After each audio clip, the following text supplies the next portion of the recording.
Hey everyone, let's start with a question. What if you saw something impossible? A modern miracle that happened right in front of you and just completely defied everything you believe to be true. Today, we're going to dig into a really cool philosophical puzzle that uses that exact scenario to show us a hidden trap in how we think about certainty. No, really think about this for a second. Imagine an event you just can't deny. You saw it with your own two eyes, but it completely shatters a core truth you've built your entire life around. What do you even do in that moment? All right, so to explore this, let's dive into a thought experiment. And this one is designed to push our thinking right to the edge, to expose that raw tension between what we see with our eyes and what we hold true in our hearts. Okay, picture this. There's a guy in your city, and everyone knows he's a person of incredible integrity, a holy man. Well, one day, he drops a bombshell. He says he's a new prophet. As you can imagine, people want proof. So he says, okay, I'll do something impossible. I'll pull 2 live giraffes out of that solid rock over there. And then, right in front of you and thousands of others, he does it. Bam! 2 living, breathing giraffes, just standing there. So, now what? You just saw a miracle. Your eyes are not lying to you. But maybe your deepest, most fundamental belief is that there are no more prophets. Your brain is basically at war with itself. Do you trust your senses, or do you trust the foundation of your faith? This whole crazy scenario, it's not just a fun little puzzle. It actually points to a really deep intellectual trap that has a name: dogmatism. That's the rock-solid, rigid belief that what you currently think is the final, complete, unchangeable truth, and that nothing, not even a couple of giraffes, could ever challenge it. Now, this tension is nothing new. For centuries, thinkers have wrestled with it, and they've usually ended up in one of 2 very different, very extreme camps. It's been a real battle of ideas. You can pretty much think of it like 2 opposing teams. In one corner, you've got Camp Reason. Their whole deal is that logic, evidence, and proof are the ultimate judges of everything. If you can't prove it, it's not true. And in the other corner, you have Camp Faith. They argue that true belief is a leap, something that works beyond rational proof, or maybe even in defiance of it. The star player for Camp Reason is the maximal rationalist. This position was summed up perfectly by the philosopher William Clifford.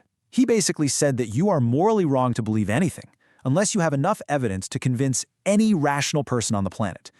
That is a very high bar for belief. And then, on the complete other side of the field, you have the Fideists, like Soren Kierkegaard. For him, the whole point of faith, its power, comes from that passionate personal commitment you make because there's no objective proof. He thought that trying to prove faith with logic actually destroys the very thing that makes it special. But here's the thing, there's a huge problem with both of these extremes. Camp Reason really struggles with anything you can't measure in a lab. Concepts like love or purpose or morality. But Camp Faith can have a really hard time telling the difference between a profound spiritual belief and just, baseless superstition. And you know what? Neither one gives us a satisfying way to deal with those 2 giraffes. So if both extremes kind of fall short, what are we left with? Well, this is where we get to explore a third option, a middle path, a more balanced, more nuanced, and frankly more humble way of thinking about what we know and what we believe. This third way is called critical moderate rationalism. I know, it's a total mouthful, but don't let the name scare you. It's actually a really powerful idea for holding our beliefs responsibly. It's a framework that values reason, but also makes room for truths that might lie beyond it. So what on earth do those 3 words, rational, moderate, and critical, actually mean when you put them all together? Let's break it down, piece by piece. Okay, so this whole framework is built on 3 pillars. First, it's rational. That just means we always have to start with reason. No blind leaps of faith allowed. But, and this is super important, it's also moderate. This is the part that acknowledges that reason has limits. It can't explain everything. This pushes back on that extreme idea that every single belief has to be provable in a lab. And finally, the most crucial part, it's critical. This is our built-in dose of humility. It reminds us that even our best, most logical arguments can be wrong. We have to stay humble and open to new evidence, like, say, a couple of giraffes popping out of a rock. You see, when you put it all together, the goal completely shifts. It's not about getting to a place where you have all the answers and can just lock them away in a vault. The whole point is to have a better, more honest, and more humble framework for the lifelong search for truth. Okay, so this is a really neat philosophical idea, but so what? Why does this actually matter in our day-to-day lives? How does this wisdom of humility play out in the real world? Oh, the real-world benefits are absolutely huge. This is the kind of mindset that helps you break out of echo chambers. It pushes you to genuinely listen to people you disagree with, not just to figure out how to win the argument, but to actually understand them.